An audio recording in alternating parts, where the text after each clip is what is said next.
Good afternoon, everybody, or good morning or good evening, whatever time it is in your time zone right now. Welcome to the 12th Agora webinar from our webinar series. Today's topic is Dual Benefit Stimulus for Germany, 50 measures for a green recovery. And we will, it is being organized by Agora Energiewende and Agora Verkehrswende. We are two independent think tanks, mainly funded by two private foundations. Agora Energiewende mainly takes care of energy industry and building sector, whereas Agora Verkehrswende is looking after the transport sector.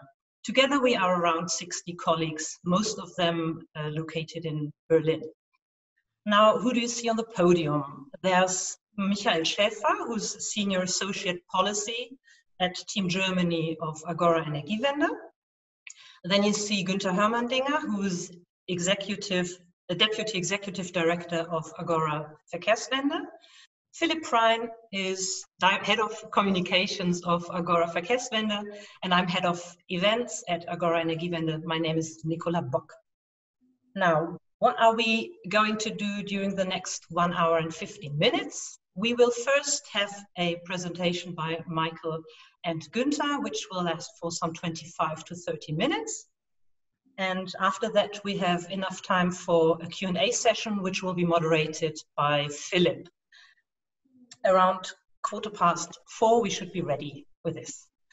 Now, we cannot see you, but of course, you have a few ways of interacting with us. First of all, you do have a chat window at the bottom of your screen, which you can use for all technical issues. For instance, if you cannot hear us, or if one of us is frozen or something, you can put a comment into that. We will see it on the podium, but not the rest of the audience, and we will try to find a solution for whatever is happening there. Also, we use it to communicate important links. For instance, we have already uploaded both presentations on our websites, and Philipp, I believe, is already sharing them with you. We also have a contact email address that you can use in case of any upcoming questions in the course of the presentation or later on. The other window that you see at the bottom of your screen is for your content-related questions. The question and answers window, Q&A window, or F&A for Fragen und Antworten, if you have the German setup. In there, please just put your content-related questions. Philipp will have a look at them, go through them, and pick the ones we will then discuss later. Please note that when you put your question in there, the rest of the audience doesn't see it straight away, but once it's picked, it's being visible for the rest of the audience. So in case you do not want to leave any footprints in the web, one more note, we do record the webinar in order to make it available on our website after the today's webinar for anyone who cannot attend. So as I just said, if you don't want to leave any footprints, you should refrain from putting questions into the Q&A. Right, other than that, I think before I hand over to Michael and Günther, since we cannot see you and we don't really have an idea about who you are, I mean, we see your names, but what's the name? So we've prepared a little poll for you to find out a bit about your main interest and also about where you're from. So let me start the poll.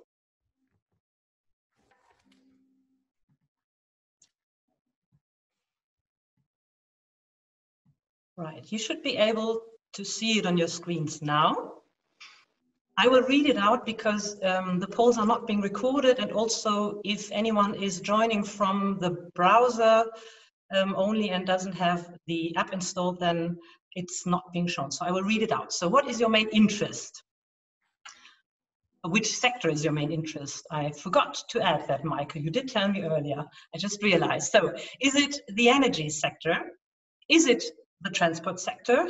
Is it industry or buildings? Or is it agriculture or economic or fiscal policy or other?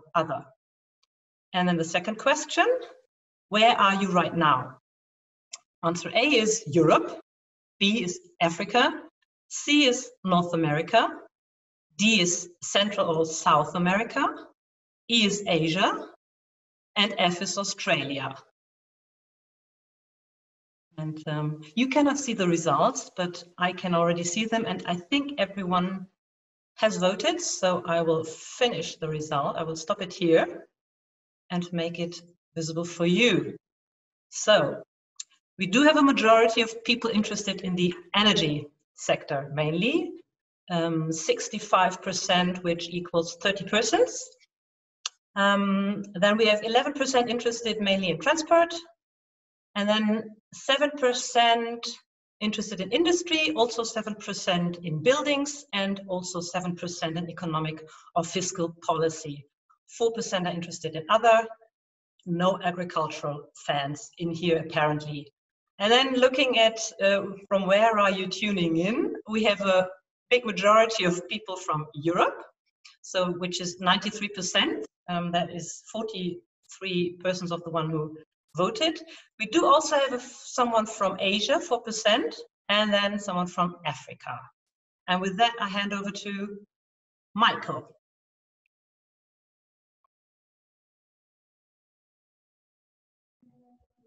Thank you, Nicola. I hope you can see my presentation in a few seconds. So today is June 18th, and this is my 15th wedding anniversary.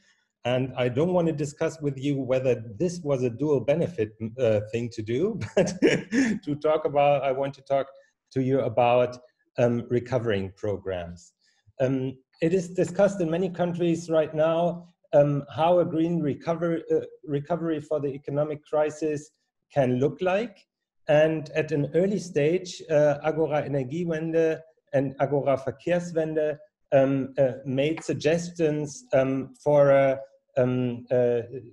stimulus package for Germany. And we know it was helpful for the German government and influential to a certain degree, and we hope that it will also be helpful for you. And well, the IMF is predicting that we will have we are facing the worst recession since the Great Depression in the 1930s. So there is something that has to be done. At the moment, nearly nobody expects that we will have a strong growth rebound, but we rather aim to have this so-called U course for a recovery and avoid to have this L course, which would be a long lasting recession. So we decide between measures of relief, recovery, and reform.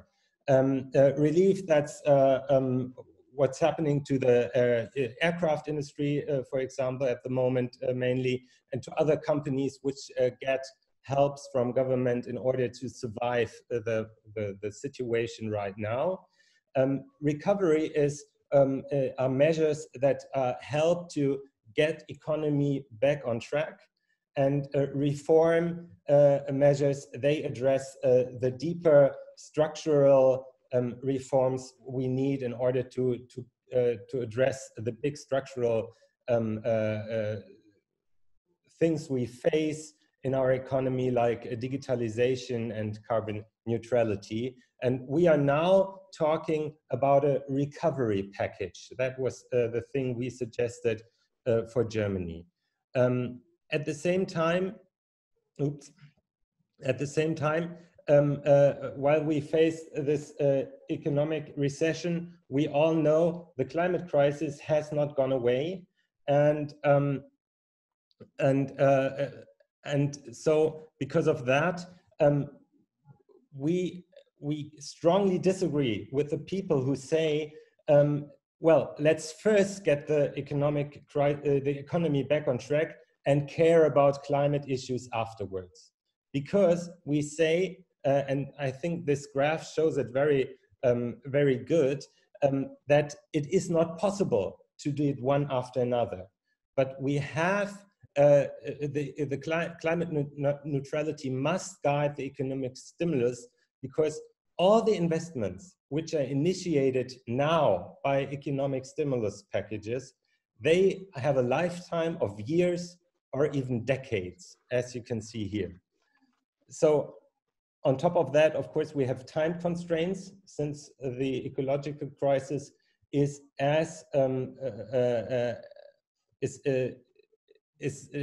calling for action right now, and we have a limited fiscal space. It is after recovery policies, there, to put it in simple words, there's not much money left to tackle climate issues afterwards. So we have to do it at once. And our proposal of Agora Verkehrswende and Agora Energiewende was a big package with 50 dual benefit measures. Dual benefit meaning they boost the economy and push the economy towards climate neutrality at the same time. And we had these 50 measures are in the different sectors of the economy. Then there are cross-sector measures, and also one to increase spending power. And we do not want to introduce to you all the measures one by one, because that would take too long, but we try to show you what are the principles behind them in order to make it easier to develop dual benefit measures on your own. But first, what has happened in Germany? Well, some of the suggestions we made were part of the government package. As you can see here, we had a measure, I'll tell more about that, to increase spending power. Half of it is part of the package. Then Günther will go deeper into details about the mobility, where there's happened much. 10 billion are spent on recovery projects, and there's also 8 billion, which I would say is more a relief. Then there's a huge push for the hydrogen economy within the package, something we've suggested to do, and for the construction industry and also energy sector, there's not much, has not much happened. These dual benefit measures, they very much depend on the economic, the regulatory framework of a country. So they are mostly very country specific. And because of that, we more look at the underlying principles, the underlying mechanisms of these measures. The first thing the first proposal we made was to increase purchasing power, not by lowering taxes, which is happening often, because the increase of purchasing power is a classic instrument of recovery programs. But we said, let's lower electricity prices in Germany, because this is a socially balanced measure. It has a strong climate benefit because it makes electricity cheaper and allows us to push renewables into the building and the transport sector.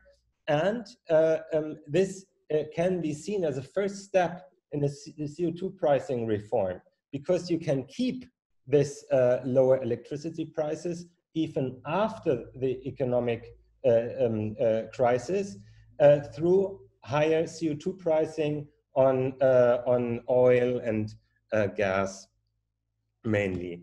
In Germany, the taxes, levies, surcharges, and tariffs are very high on power consumption, as you can see here. And so in order to use or create a market dynamic to get renewables into transport and heating, we need to have a more level playing field here. So lowering electricity prices is a first step to a CO2 pricing reform. So if you look at that, you can ask, is this a measure of relief? Because beneficiary are mainly the households and small companies which suffered very much from the Corona crisis, or is it a measure of recovery because it produces immediate savings and increases spending power a lot? Or is it a measure of reform because it is a first step of a CO2 pricing scheme? So I would say this is more an academic distinction we made here. And in reality, policies in an economic crisis more look like that. It's more interlinked. And we are looking for instruments that, that are starting and helping in the recovery phase and are also beneficiary for the reform phase. And one of the principles we would say these kind of measures have is that you split reform proposals. Many reform policies towards climate neutrality are revenue neutral. They were done that way in order to increase their political feasibility. And in the economic crisis, it is very intelligent to get the incentive or investment of these policies first, and then afterwards, you after the crisis, after 2 years, you introduce the funding measure. So I just made the example with CO2 pricing. Günther will explain it for the reform of vehicle taxation afterwards. And but the principle is bonus now, malus later. And I think this is a very good thing to do in a situation like now. The second principle is to create investment security. In practice, it's not only the fast, the big money government spends, which is helping in an economic crisis, but also if you create long-term investment security, this is also an incentive for decision makers to bring short-term investment decisions. In our example, the steel industry, we made some proposals for that. Very regular thing to do, of course, is the expansion of existing incentives. So if you have programs that already work very good, you just extend them and well, and there's a whole lot of measures within our stimulus package for Germany based on that principle, like you can see them here. I don't want to read all of it to you, but this is of course also used in other countries. China just decided, the government extended the tax exemptions and subsidies for electric vehicles that would have expired this year, and they will now be in place and changed a bit until the end of 2022 in order to help help the economy. So this is, of course, an obvious principle. What we think is a very important thing is to prioritize the industrial component of a policy. Here, I'll start with example 2. Heat pumps is one of the main issues in the to get the building sector carbon neutral. And normally, perhaps you would say, we will make a technology open a program, but in an economic crisis like now, we would say, well, we have the industrial goal to get a heat pump industry on the ground, which enables the industry to get economies of scale. And so we want 1 million heat pumps to be built within the next years, and we give a high subsidy exactly for this technology. That was a proposal of our stimulus package for Germany, which unfortunately has not made it into the government's decision. Very similar to that, we suggested to a market launch of serial energy efficient refurbishment. Here we looked at an example from the Netherlands called Energiewende, and the goal here is to scale the demand for serial refurbishment for the broad market and to initiate innovative processes in the construction industry and incentivize this also with some kind of money with the goal to get an industry development on the ground here.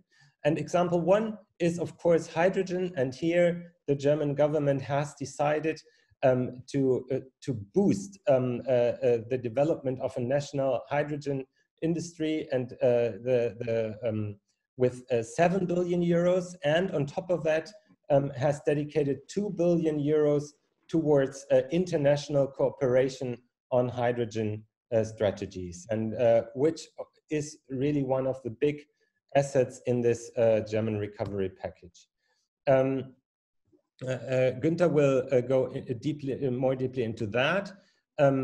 Well, this is obvious. There are many investments a government can make that pay back on their own, like retrofits of public buildings, for example. Of course, it's wise to do them now. The eighth principle behind our dual benefit measures is invest today in the integrated infrastructures of tomorrow. Here within our package, we suggest to strengthen solar and wind industry. We suggest the expansion of charging infrastructure and a smart boost for electricity grids.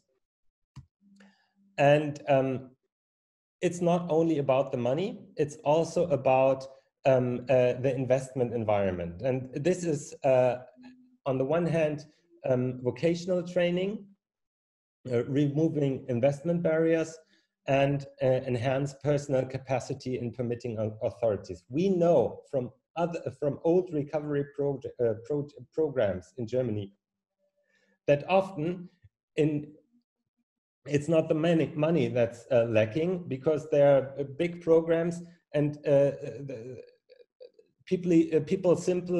people or cities simply don't get things done because the permitting authorities are understaffed. So this is a big learning we have.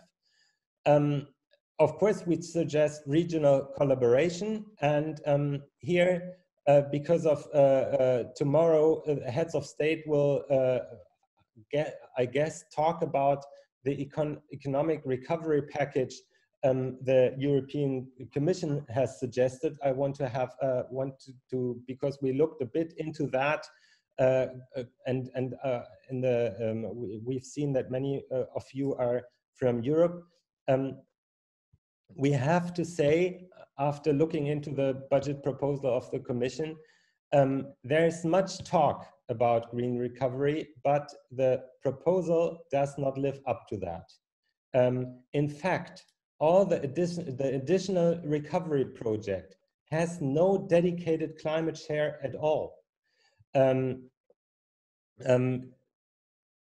there are no strings attached to the budget that link it to the European Green Deal. And we think that it must go hand in hand to increase the budget on the one hand, on the other hand, increase the climate target in October this year at last. We strongly suggest to introduce 3 climate safeguards into the future budget of the European Union. First, increasing the climate share to 40% across all the budget lines. Second, to establish dedicated EU facilities to accelerate climate action in the critical areas. And third, a clear exclusion list of climate negative activities so that it is guaranteed no euro of EU funding is going into coal and other fossils. A budget and the governance structure has to be improved a lot. So that's just because tomorrow heads of state talk about that. I added that a few seconds ago to the presentation. Thank you for your attention. I'm very happy to discuss it with you. But first of all, I hope Günther will tell you, no, I'm sure Günther will tell you interesting things about the transport sector in the recovery. All right, thank you very much, Michael. I will switch to my presentation here, and I hope that goes smoothly. Right, I hope you can see that now. This is about the transport part of things. And as already mentioned, so the Recovery and Relief Program of the German government was, of course, both about immediate relief and about longer-term recovery. So it contains two packages, or it consists of two packages. One is an immediate stimulus and crisis response package, and the other is what's called a future package, and that's 50 billion out of the 130 billion. And what we in the two Agoras prepared before the government agreed on their program was largely about that future part, about the recovery part, that we come out of it. But I want to mention that also the immediate crisis response package contains substantial money for public transport, and that was really strongly needed because, of course, the ridership in public transport has gone down as people were afraid to board public transportation. And one of the big challenges of transport will be to get public transport back to where it was before the crisis. It's the backbone of any transport transition.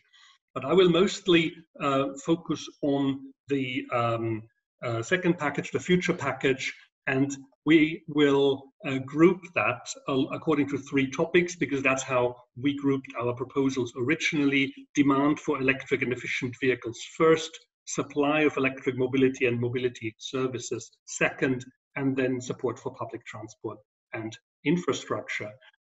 So the demand for electric and efficient vehicles, one of the things that we proposed and that the government also chose to put into its program was, and that's the first bullet on each of those two parts of the slide, is to increase the federal support for purchasing electric vehicles.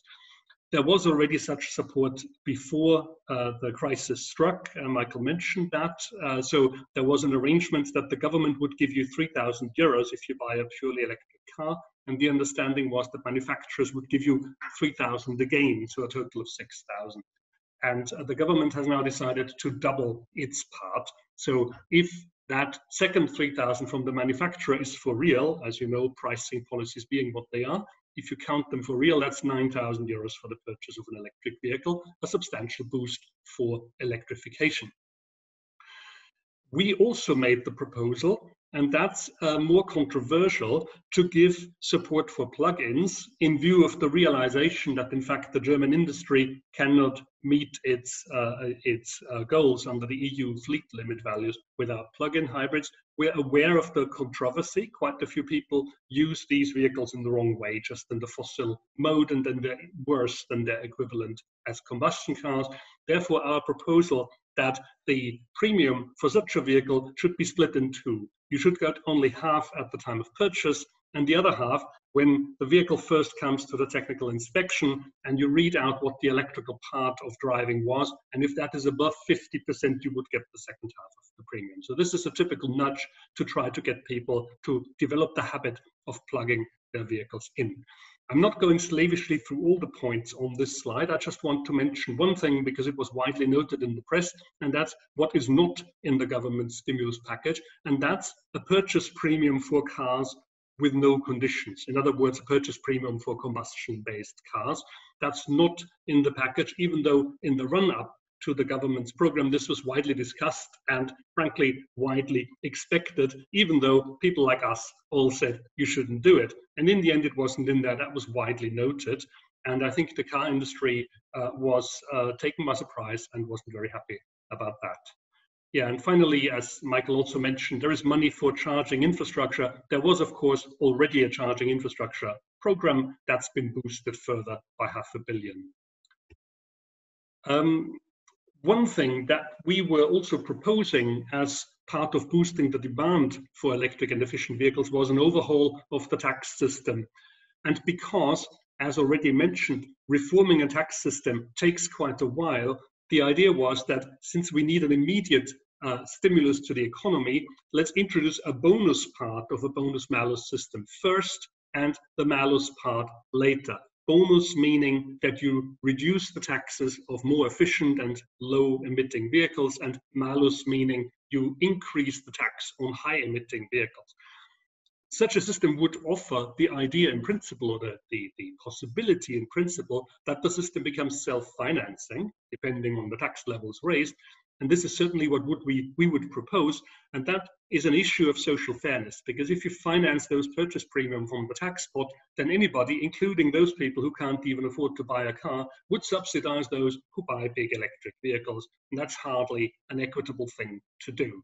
So both in terms of budget soundness and social policy, we think it's a good idea to make a self-financing bonus-malus system. The government has chosen to do something along those lines. So in the package, it proposed reforming the vehicle tax with a stepwise increase in the tax level above a level of 95 grams per kilometer. However, that proposal has now come out, and it turns out that this is a reform of the existing tax, which is an annual circulation tax. It's not a purchase tax. And it goes from a modest increase to a slightly less modest increase. So the owners of very large vehicles would now pay a few €100 a year, which we don't think is a price signal that will in any way change their purchase behavior. And since the purchase behavior of the car determines how much CO2 you will emit largely, that is a missed opportunity. So the second group of measures would be the supply of the supply of mobility and mobility services. We had a number of proposals there, and one of those was to help build up a battery manufacturing capability in Germany. This, of course, links into already existing efforts at the European level to build up a European battery industry. We strongly support that. The government chose to think along similar lines, and so we have €1.5 billion here extra for the build-up of battery cell manufacture, and a further €500 million on R&D. So this is something that we're happy about. We had a number of further proposals that you see listed on the left, which weren't in the program, including qualification programs, because the car industry will have to change, and also innovation corridors, because in the heavy-duty vehicles field, it's not quite certain yet just what technology will be used for what application. We think real-world applications should be tested fast to clarify that question. And the third group, support for public transport and infrastructure. We proposed to go for innovative bus systems that are already in operation in parts of the world, China in particular, trams on wheels, which is a fast way of ramping up public transport, which is what we think is needed. And if you build track-based public transport, which is a good idea in principle, it also takes a long while, and it has a big requirement of infrastructure, whereas trams on wheels are quicker to build up. Digitization to link new mobility services into public transport, which we consider still as the backbone of urban transport. And finally, and already Michael mentioned that already, this is really important. If you have money to sink into investment, you also need permitting authorities, you need planning authorities that enable this investment to go forward, and there's a bottleneck here. So if you want to sink money into the economy, you need to first create the conditions to do so. What the government chose to do is invest money on renewing buses and trucks with alternative drive systems, without saying just what drive systems those are. So this will be interesting to see in practice, and also extra support for electric buses, which is certainly a good thing, including the associated infrastructure. So that was a brief look on transport, and I think I'll hand over to Nicola now. Thank you very much. And I'll stop my presentation. Yes, thanks. Indeed. Thank you, Michael and Günther. We do have another poll for you because we dive into the Q&A session. Let me open the poll for you so you can see it. It's about your opinion on the Agora proposal. Do you think the Agora proposal, A, is insufficient, B, is just right, C, is too big, or D, I don't know. And I give you some time. Make up your mind about it. I share the results once I have the feeling that everyone who wanted to did actually hit a button.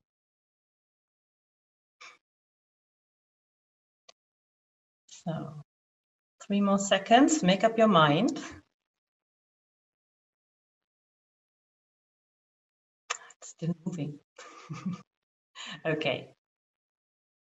I'll finish now and share the results with you. So we haven't convinced everybody, but apparently a majority of participants, 57% say it's just right.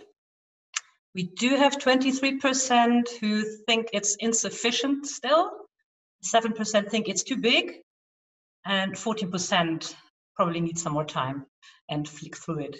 So I'll hand now over to Philip to start the Q&A session. Let me just, before that, repeat once more. If you do have any questions on the content, you're still welcome to put them into the Q&A or the F&A window, and we will then, Philip will then pose them on your behalf to Michael and Günther.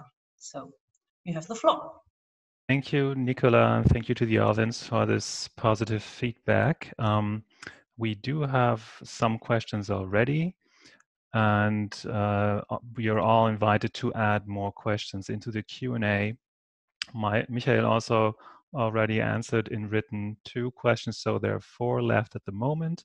And I'll just start with the first one, which is addressing the issue of GDP growth. We all know that additional PIB is the French abbreviation for GDP. So the additional GDP growth would mean additional CO2 emissions. How are your measures targeting energy consumption degrowth?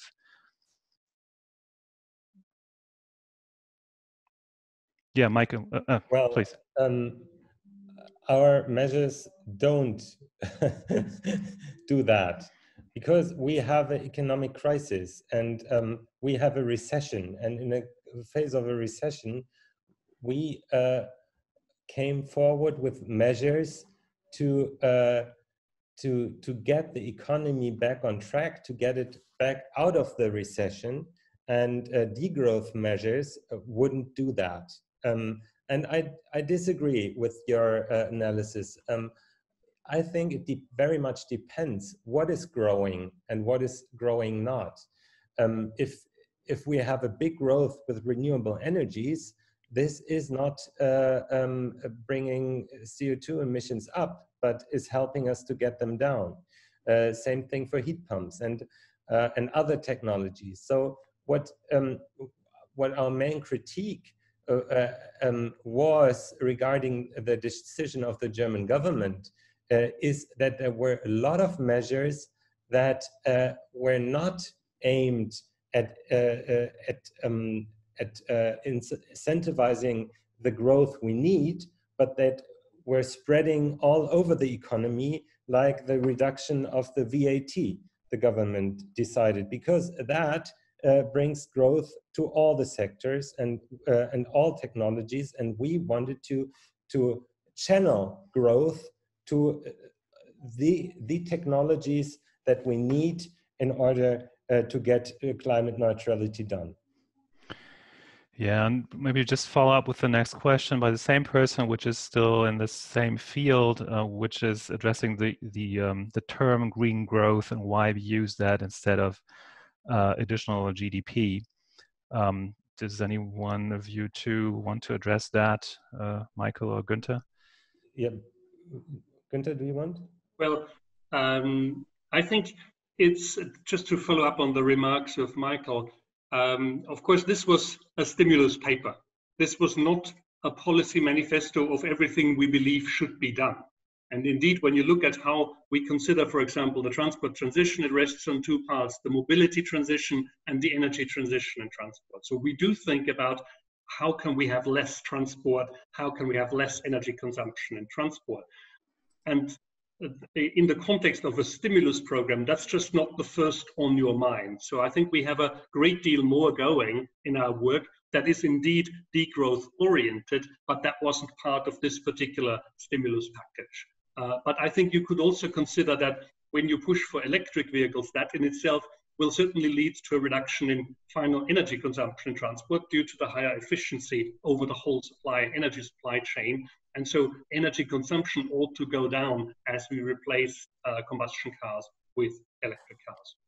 Maybe this is the occasion for me also to come back on this idea of replacing, because what people widely expected in the run-up to the government's program was a scrappage program. In other words, the government would give you money if you scrap your old car in exchange for buying a new car. This was a concept that was used in 2009. We've strongly criticized it. Most other think tanks I know of have criticized it, yet there was a kind of resigned feeling, it's probably going to happen again, and it did not. So I would also, in those cases where you are in a country where this discussion is still going on, I would encourage you to engage yourself against scrappage schemes. There's a good literature about why they're bad ideas. Unfortunately, that insight didn't reach the Spanish government, so we just saw recently that there was a scrappage scheme introduced in Spain. Okay, then next question is about a particular aspect about training and education training of more craftspeople and installateurs. I might just add that we have put forward a large proposal of many detailed measures, and maybe Michael and Günther might add to that aspect. So you might find some particular aspects now not in the presentations, but if you look into our general proposal, you might find it there. But then please, Michael and Günther, the aspect of education and training. Absolutely. Yeah. Certainly on the transport side, one of the things we expect is that as we transition away from combustion engines towards electric cars, there will be a strong change in that industry. And so certain skills will be less in demand, less needed. If you are somebody whose skill is in building piston engines, then a few years from now, that skill will no longer be in demand, or not so much as it is now. What should these people do? So we've proposed that a part of the money should go into retraining of people, retraining of workers, to build up other sectors that can make up for the lost jobs on the combustion side. So certainly training of people, also training of electricians to install charging points for electric cars, etc. There is a big training need, and it can have a very positive growth, not growth, there's the word again, a positive jobs potential, we believe. Yeah, Michael, do you want to add something to that? No. Okay, just we'll follow up with the question about, do we have any calculation about how many jobs could be created by the measures we propose, either as in this question in the manufacturing for public transport vehicles, or I would also put it in general. Michael and Günther? Mike, you have a go first? Public transport vehicles. Right. Okay. This is my corner of the woods. I don't have numbers for the manufacture of public transport vehicles in particular, but of course, in the transport sector, we have a great number of other jobs that need to grow up. I already mentioned all those people who need to install the new infrastructure, manufacture the new vehicles, but in particular also who run the new mobility jobs. We saw that the crisis hit those jobs quite a lot when that industry was nascent and growing up. I do recall that I've seen a study that those new sectors should at least make up for the jobs lost, and I could go dig for it. I haven't got it right before me now, but generally I think this is a real issue, and the jobs aspect is something we're going to actively work on from now on to identify just how we can do that job transition. Yeah, Mike, I just meant if you would like to add something about, in general, the how our measures could have an effect on creating jobs. We weren't able to calculate to make severe calculations on that, but of course this is the aim of every recovery program, to get jobs, to keep jobs, and yeah. Mm-hmm. Okay, I'll pick up the question by Dale Medeiros about relation to the US. The question is phrased, are there any lessons from the current EU proposed Green Deal that might inform equivalent work in the US? Günther or Michael, please. Yeah. Hi, Dale. Well, unfortunately, it's mainly the wording which may help in the US, because the head of the EU Commission, Ursula von der Leyen, she talked about making the European Green Deal a motor for the European recovery. Margarete Vestager, deputy head of the Commission, said, we don't want to rebuild the old system and transform it afterwards, but we want to use the recovery for the transformation. Unfortunately, this very helpful language isn't reflected in the substance of the EU Commission's proposal for the recovery in Europe yet. So the discussion will last until, I guess, October, how exactly Europe is doing its recovery program. And I fear right now only the rhetoric is helping. And to answer Mrs. Ludmila Levitina's question in the same time, perhaps this is the big development we see. A few years ago, there wouldn't have been any climate in recovery programs. And now it was clear that the government had to include measures towards carbon neutrality into the program. And it wasn't, like Günther said, it wasn't possible anymore to give subsidies to new combustion engines in a recovery program, which is pretty usual in Germany, I would say. It wasn't possible anymore. And also that the European Commission wants to link the Green Deal and the recovery is a big step ahead. But in Europe, much work still has to be done. And also in Germany, we didn't really use all the power a recovery program has for steps towards carbon neutrality. But, well, it's a big step ahead if you look what we would have had expected 2 years ago. Maybe if I can add to that, and hi Dale. The Green Deal is, of course, a document. It was the defining document of the European Commission, the new one, when it took over. And shortly thereafter, the crisis struck. And so the Green Deal was pushed out of the headlines. And instead, what we have now is a budget proposal for the EU for the next 7 years, plus on top of that, a recovery package of enormous proportions. And that pushed the Green Deal out of the limelight a little bit. We are seeing now a phase in which this has to claw its way back. And I think people like presumably the ones in this call are the ones who have to push bringing it back into the news. And the attempt in our double booster document was to say the one has to be compatible with the other. In boosting the economy, we have to take all those Green Deal principles on board. You were asking for specific messages for the United States. Well, you know, I mean, I don't need to talk about federal policy here, but I think one of the things that's clear in this context is that money talks.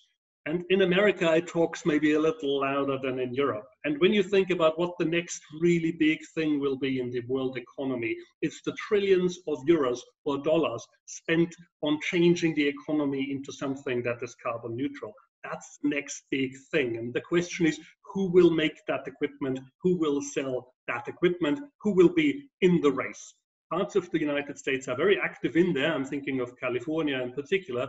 And I think this is where, you know, where the money will go. We already see that the money markets and the analysts are reorienting themselves. We hear language we've never heard before. And I think that's really a sign. And if you decide now to invest in the old ways, it's a way of getting yourself on a dead end. And I think that's the message I would send to America. Yeah, maybe we would just pick up here with this relation to the EU. If we go down to the question by Sonia Chesnik, which is addressing the aspect of how this whole process of green growth or growth packages could also reinforce the cohesion between EU member states. The question addresses particularly the aspect of transport transformation, but I would also take that for, in general, energy industry. How can these processes are now all evolving in this course of trying to get growth back on track. Is this related to the cohesion in the EU? Günther and Michael. I think it can be made to link into the cohesion.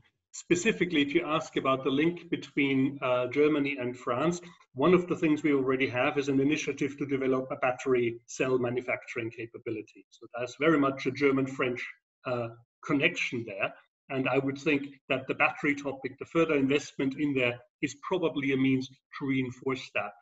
Another way that I think is a chance to strengthen cross-border coordination is in freight transport, where we will need to roll out new types of energy. First, we need more rail freight, and that requires European policy. We've had a European rail policy for 20, 30 years. It needs strengthening because there are tremendous resistances. But for the new energies in the road freight sector, which will still be a majority of goods, whatever, however successful we will be on rail, there will be a tremendous amount of road transport. And we need to think about corridors with new energies. And that includes a number of things. That includes possibly hydrogen, that includes possibly long-haul electric trucks, which were unthinkable a few years ago, and suddenly we're discussing them. But that also includes an idea not much discussed outside of Germany, which is electric trucks with overhead electricity lines, like in the railways. And this idea looks crazy when you first encounter it until you read the studies about their costs. And the system cost is now shown in several independent studies to be the lowest among all the alternatives. So it's really something to be considered as well. And I think the place to do this in Europe is the EU, because you need to make these things compatible across the continent. So we have a number of opportunities to work on cohesion in the transport field for sure. Mm-hmm. Michael, do you want to add something to this aspect of European cohesion? No. No. Okay, then we have answered this. Yeah, maybe we'll take up this by Ludmila again, which addresses aspects in the package by the German government which were not in our package. If we have an opinion on other aspects that were added by or that are in the German government package, and what we think about the whole package and that the German government proposed. Long pause, you see.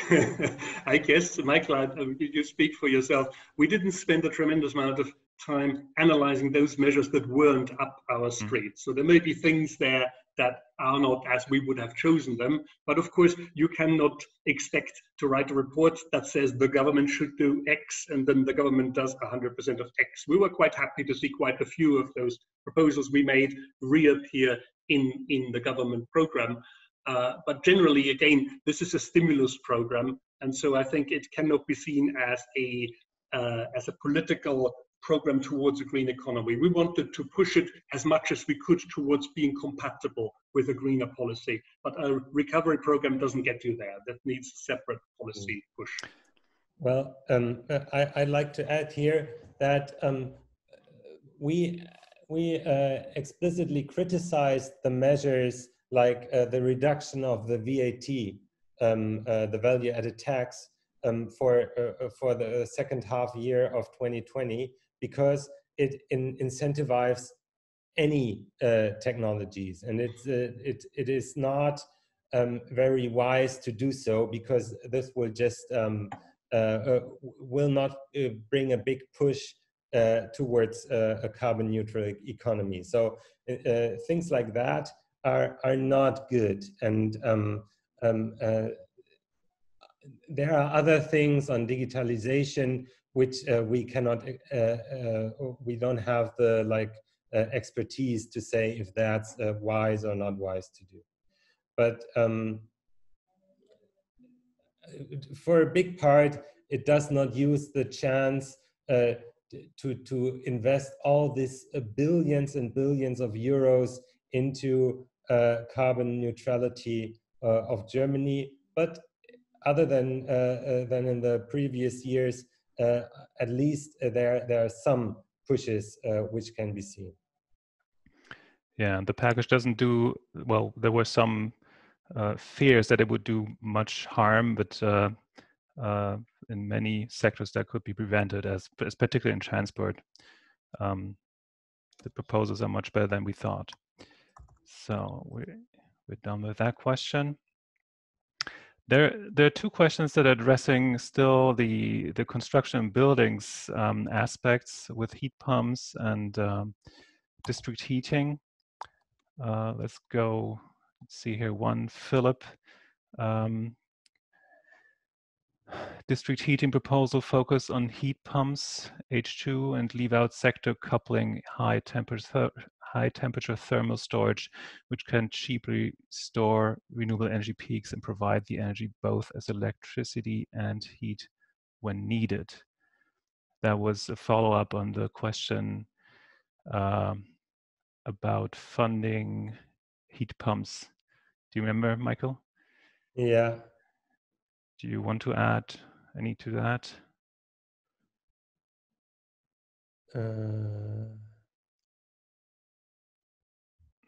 Yeah.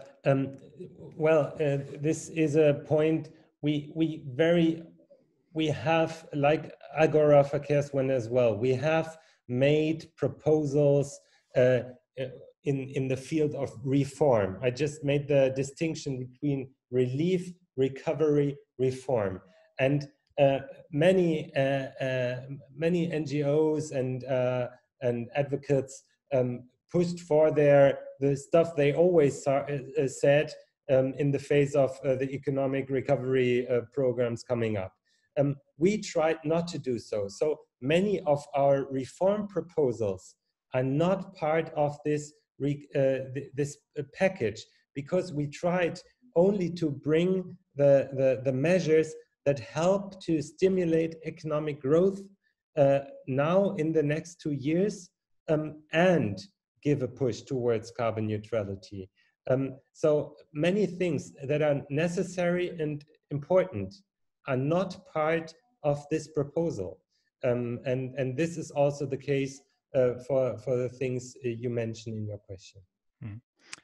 Yeah, I think I'll round up and go on to ask for final remarks by Günther and Michael. Maybe you could there go pick up the aspect of how the process is going to develop now within the EU about stimulating growth, and maybe also relating to the presidency of Germany in the EU for the second half of the year, how this aspect of stimulating growth is part of this second half of the year. Günther and Michael. Yeah, well, the proposal of the Commission is out on an EU budget. And I used to work for the European Commission for a while, for 2 decades. And the toughest things that happened were always the budget negotiations. So I expect nothing less here, because the money is bigger than ever. So we have to see. And of course, a great deal depends on how big is the push to go in different directions. Everybody wants to get hold of that money. I think the task now for us all, for people who care about this issue, is to make it publicly known and to the decision makers that we cannot deviate from that path towards a Green Deal. It's a huge chance. This is so much money, we cannot spend that twice. It has to go in the right direction first time round. So I think right now is the time to try and influence your own governments to go in the direction that's compatible with a sustainable future, and bring that into the budget negotiations in Brussels. And that means funding electrification, decarbonization, and yes, indeed, demand reduction where we can handle it, even though I think the EU is probably a difficult place to argue for that approach, which I fully support. Yeah, thank you, Günther. Michael, would you like to have a final word? Yeah, we were very surprised by the EU Commission's proposal, because in the weeks before there was very much talk about green recovery and about pushing back, bouncing back better, like Ursula von der Leyen said. And then when the proposal came out, we were pretty surprised that in substance there is not much in there about that, because in the normal budget you have a climate share of 25%. For the additional recovery budget, there is no climate share at the moment. There are no climate guarantees in there, and we also think that there's a lack of common European projects that go beyond helping the member states to do their own recovery, but make common European approaches for a green recovery. And so I think we need a dedicated climate share to the other recovery budgets, and an increase of the climate share over all the budget lines to 40%. I think these kind of climate safeguards have to be introduced now by the heads of state, because otherwise you don't know where the money goes. Thank you, Michael. And then I would hand over to Nicola for the final words. Thank you very much for taking care of the Q&A session, Philip, and thanks for the presentation again, Michael and Günther. You can find the presentation, as we said, on the website, and maybe Philip, you can share the URLs once more, so whoever joined a little later has it as well. The recording of the webinar will be ready at some stage this week, definitely beginning of next week. I mean, if all goes well, you never know. And we usually inform participants once it's online. We will not have any webinars next week, but we do have two planned for the week after, 30th of June, it'll be about state aid, EU state aid, and then on the 2nd of July on the acceptance of renewables. The best way to be kept up to date on that is to subscribe to our newsletters. And Philip, if you could just share the links to the newsletter of Agora Energiewende and also Agora Verkehrswende. And with that, I forgot my text. It's not very difficult. Stay healthy, keep the distance, which I personally find more and more difficult, because more and more people tend to come really close, but nevertheless try to do it, like you, Michael. And see you next time. We will remain on the podium for a while, so you can easily and slowly move out of the room and enjoy the rest of your day, night, or whatever. Bye. Bye-bye. Bye. Bye-bye.